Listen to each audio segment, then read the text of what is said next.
Alors, je vais vous présenter une société qui s'appelle Numa Health et qui a été créée par des professionnels de santé, notamment des médecins, dans le but de proposer une lecture nouvelle du patient, et notamment en développant des solutions personnalisées pour l'étude, la mesure de certains états de santé, et surtout pour aider le patient à mieux comprendre son état de santé et à trouver des moyens d'agir lui-même en toute autonomie, de manière durable sur sa santé. Le sujet que l'on traite, c'est quelque chose qui passe souvent sous les radars de la prise en charge médicale. Il s'agit de l'analyse de l'organisme dans sa capacité à s'adapter face à ces différentes contraintes. Cette notion de stress physiologique est au final au cœur de l'apparition de certains de ces troubles que vous pouvez voir au niveau du haut de cet iceberg. Des troubles qui sont qualifiés de fonctionnels et qui sont présents parmi près d'un tiers en médecine générale, près d'un tiers de la patientèle peut être qualifiée de fonctionnelle ou chronique. Et pourtant, en fait, même si cette analyse n'est pas encore très démocratisée, c'est quelque chose qui permet de donner des informations pertinentes sur l'analyse de la biologie d'un individu, même quand cette biologie, aujourd'hui, telle qu'elle est lue de manière traditionnelle, ne peut aboutir qu'à des réponses du style « tout est normal ». Là où nous, on va chercher à agréger de l'information et surtout à créer de la valeur vis-à-vis des biologistes et des gens qui vont lire cette biologie, c'est non seulement en allant collecter de l'information qui va être soit de l'ordre de la vie réelle avec des données de stress ou d'habitudes qui vont avoir tendance à stresser l'organisme, soit des données de biologie, soit des données de clinique.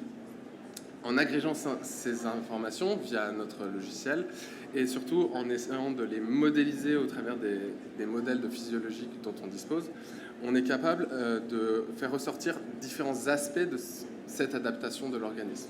Il y a toutes les implications cognitives de l'adaptation au stress, il y a toute la partie nerveuse, avec l'évaluation du système nerveux autonome, la partie de la gestion hormonale du stress et les implications immunitaires, en particulier inflammatoires du stress.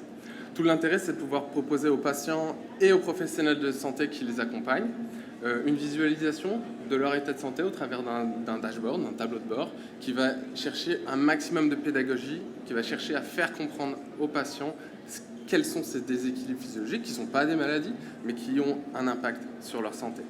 Tout l'intérêt aussi, avec cette spécificité, avec ces profils physiologiques, de pouvoir leur proposer des solutions, des recommandations non médicamenteuses au quotidien en fonction de leur profil spécifique.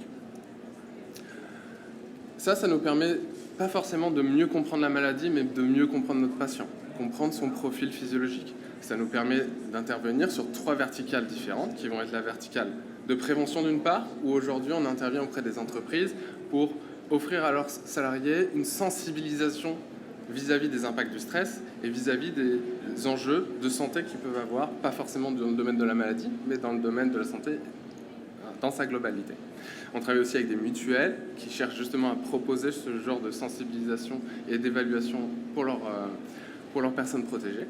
La deuxième verticale, c'est celle de la performance, c'est-à-dire qu'on travaille aujourd'hui notamment avec les champions d'Europe de rugby dans l'optimisation de leur capacité d'entraînement, qui est au final une capacité d'adaptation. Le troisième volet qu'on a baptisé prédiction, c'est en fait une collaboration avec les laboratoires d'analyse médicale où, grâce à certains de nos algorithmes et certains de nos modèles de physiologie, on essaye de contribuer à l'élaboration de modèles de détection de maladies précoces ou d'états de santé intermédiaires.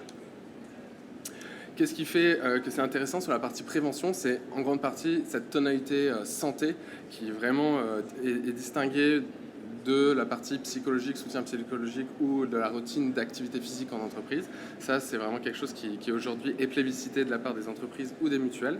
Sur le volet performance, on a vraiment l'avantage de pouvoir fournir une vision de l'athlète qui va être partagée, qui peut être discutée ensemble avec tous les intervenants, kinés, nutritionnistes, préparateurs mentaux, préparateurs physiques, etc.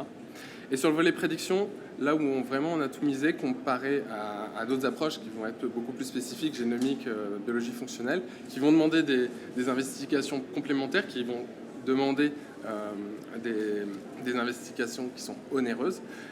On a pris le parti de travailler principalement sur les bilans qui sont les plus utilisés, notamment la numération de formules sanguines, sur laquelle on a vraiment une spécialité d'analyse. Aujourd'hui, même si la société n'a que 3 ans, en fait, on se base sur des recherches qui sont de l'ordre de la biologie et de la physiologie intégrative. C'est 40 ans de recherche et de pratique dans le domaine.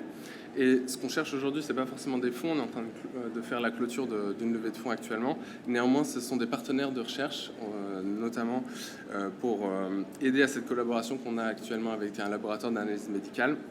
Ce sont du coup des projets qui vont viser à chercher au dépistage précoce de maladies à partir de données biologiques. C'est aussi le suivi et le risque de détérioration sur des maladies chroniques.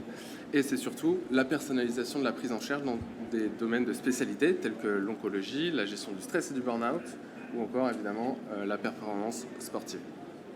Je vous remercie. Merci, bravo, on peut l'applaudir. La petite photo. Voilà. Hop. Merci Maël. Est-ce qu'il y a des questions? Moi j'en ai une tout de suite. Qu'est-ce qui va faire l'actif technologique de votre société exactement? C'est l'algorithme? C'est un algorithme, voilà. C'est un algorithme qui permet la modélisation de la physiologie. Donc pas entière, mais en tout cas certains aspects de la physiologie. Donc c'est ça qui fait l'actif tech et qui notamment capitalise toute la R&D que vous avez pu mettre dans la société. Ok. Et juste un petit rappel, j'ai peut-être raté cette séquence, mais quel est le business model? C'est du récurrent, hein?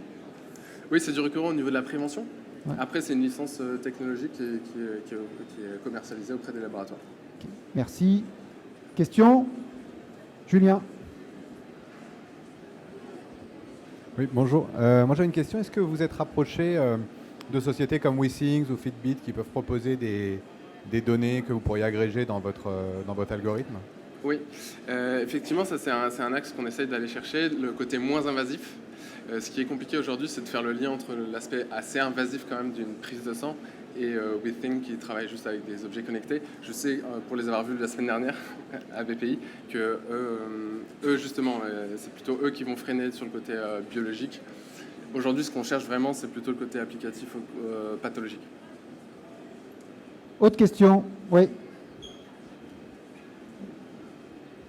Bonjour, bravo. Au-delà des maladies de la cancéro, je pense que les maladies chroniques inflammatoires type les rhumatismes inflammatoires peuvent être vraiment une belle source d'informations parce que ça peut dépendre aussi de l'adhérence au traitement en fonction de tous les états de stress, fatigue et croyances qu'on peut avoir sur les traitements.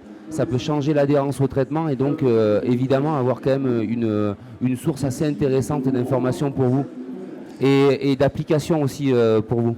Absolument. On a déjà quelques études cliniques qui vont en ce sens dans le domaine cardiovasculaire. Mais c'est des études qui ont été menées plutôt aux États-Unis et on serait ravis de pouvoir mener ce genre d'études en France. Une dernière question, s'il y en a une. Est-ce que tu peux rappeler, Maël, ce que vous êtes venu chercher? Des partenaires de R&D principalement dans le domaine de la détection de maladies ou de suivi de prise en charge médicale. Pas de stand, c'est ça? On n'a pas de stand. Mais une belle photo et une adresse. Et surtout une adresse, ouais. Et une adresse mail. Merci, et tu es disponible après. On peut l'applaudir, bravo.